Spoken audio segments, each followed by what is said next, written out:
तो कहानी के शुरू होते ही हमें स्पेस में घूमते हुए एक मेट्रॉइड को दिखाया जाता है, जिस मेट्रॉइड को स्पेस में एक कॉर्पोरेशन का स्पेसशिप आकर ले जाता है और साइंटिस्ट इस मेट्रॉइड के ऊपर रिसर्च शुरू कर देते हैं।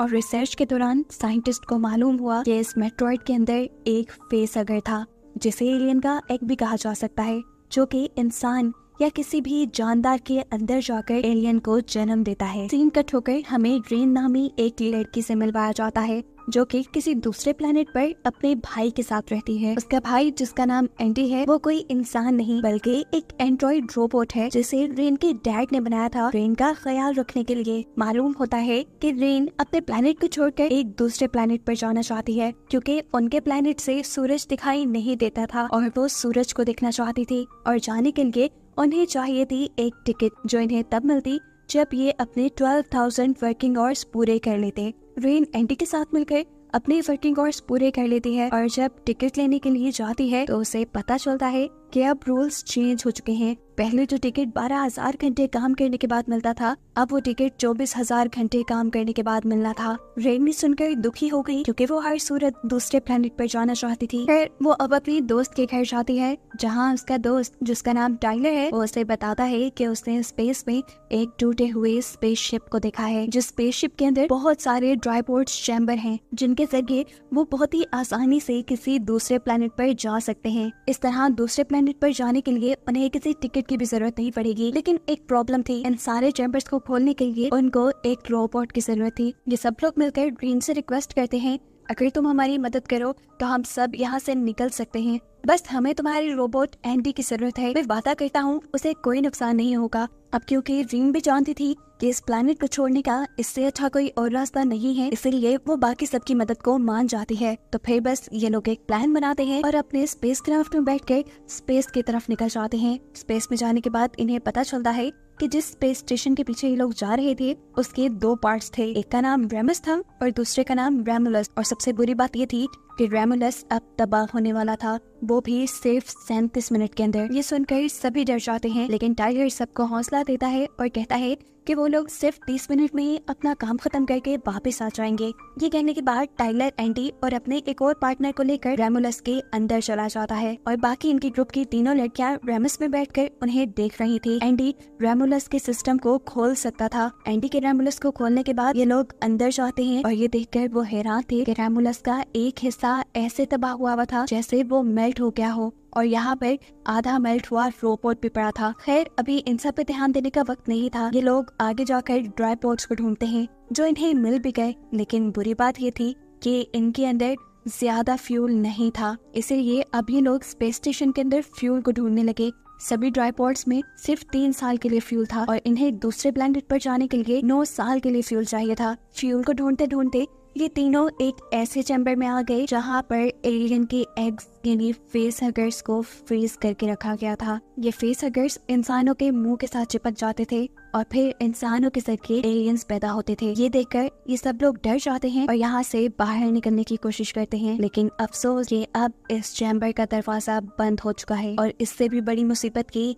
कि इस चैम्बर का टेम्परेचर वक्त के साथ साथ बढ़ता जा रहा है। एंडी इस दरवाजे को इसलिए खोल नहीं पा रहा क्योंकि उसकी टेक्नोलॉजी पुरानी है, साथ ही उसके पास इस स्पेस स्टेशन के सिक्योरिटी कोड्स भी नहीं है। ये सब कुछ इनकी बाकी तीनों पार्टनर भी रेमस में यानी स्पेसशिप के दूसरे पार्ट में बैठकर देख रही थी। इनको मुसीबत में देखकर वो इनकी मदद के लिए रेमुलस के अंदर आ जाती है। यहाँ आकर उनका भी सामना सबसे पहले उस आधे मेल्ट हुए रोबोट से होता है। इसे देखकर रेन को एक आइडिया आया, क्योंकि ये इसी स्पेसशिप का रोबोट था, इसीलिए उसके पास इस स्पेस स्टेशन के सिक्योरिटी कोड्स हो सकते थे और अगर इस रोबोट की चिप एंडी के अंदर डाल दी जाती तो वो भी इस काबिल हो जाता कि इस पूरी स्पेसशिप के सिस्टम को कंट्रोल कर पाए। इसीलिए वो इस रोबोट की चिप को निकालकर अब उस चैम्बर के पास पहुंचती है, जिसके अंदर वो तीनों पार्टनर्स फंसे हुए थे।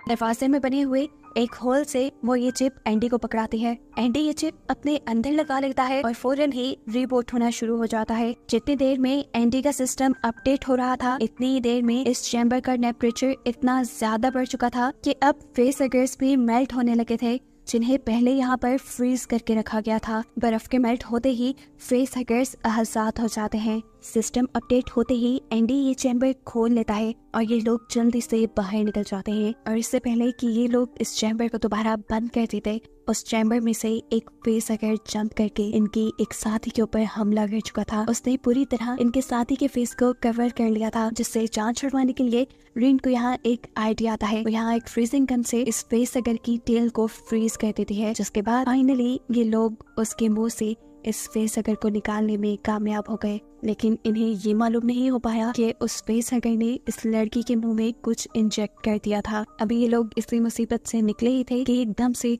स्पेस स्टेशन के दोनों हिस्सों के दरमियान वाला चैम्बर बंद हो गया और ऐसे ये लोग दो टीम्स में बट कर रह गए। एक टीम में थे रीन, एंडी और टाइलर, जबकि बाकी सब लोग दूसरी टीम में थे। रीन यहाँ नोटिस करती है कि एंडी नई चिप के डलने की वजह से बहुत ज्यादा एडवांस हो चुका है। वो ज्यादा अच्छे से कम्युनिकेट कर पा रहा है, बोल पा रहा है। दूसरी तरफ वो लड़की जिसके ऊपर फेस हगर ने हमला कर दिया था, उसके पेट में दर्द होने लगा था। वो यहाँ पर एक एक्सरे डिवाइस इस्तेमाल करती है अपने पेट के अंदर देखने के लिए, तो उसे मालूम होता है कि उसके पेट में एक एलियन है जो एकदम से उसका पेट फाड़ कर बाहर भी निकल आया और उसके बाहर आते ही इस लड़की की मौत भी हो गई।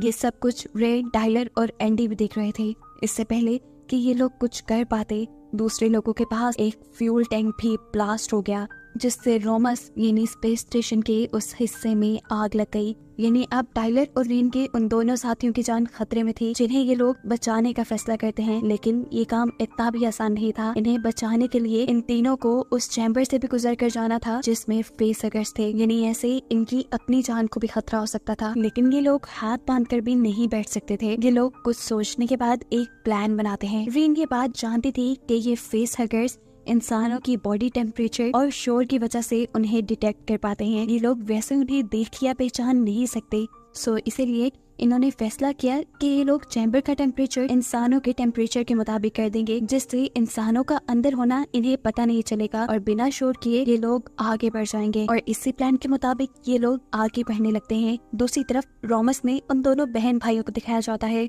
वो लोग आग से अपनी जान बचाने के लिए आगे बढ़ रहे थे, लेकिन तभी उस लड़की का सामना हुआ एक एलियन से। ये वही एलियन था जो मरने वाली लड़की के पेट से निकला था और कुछ ही देर में वो इतना बड़ा हो चुका था। इससे पहले कि वो उस लड़की को डिटेक्ट करके उसे मार देता, एकदम से उस लड़की के पीछे उसका भाई आ जाता है और उसके मुंह पे हाथ रख देता है ताकि लड़की कोई शोर ना करे। और फिर उसका भाई अपने एक वेपन को एलियन के पेट में घुसा देता है। इसका मतलब था कि एलियन अब मर गया, लेकिन हकीकत ये नहीं थी। यहाँ एलियन ने इन्हें मैनिपुलेट करने के लिए सिर्फ मरने की एक्टिंग की थी। वो भी जिंदा था और अपना बदला लेने के लिए वो इस लड़के के ऊपर अपना बहुत सारा एसिड गिरा देता है, जिससे ये लड़का अपनी बहन की आंखों के सामने ही जलकर मर गया।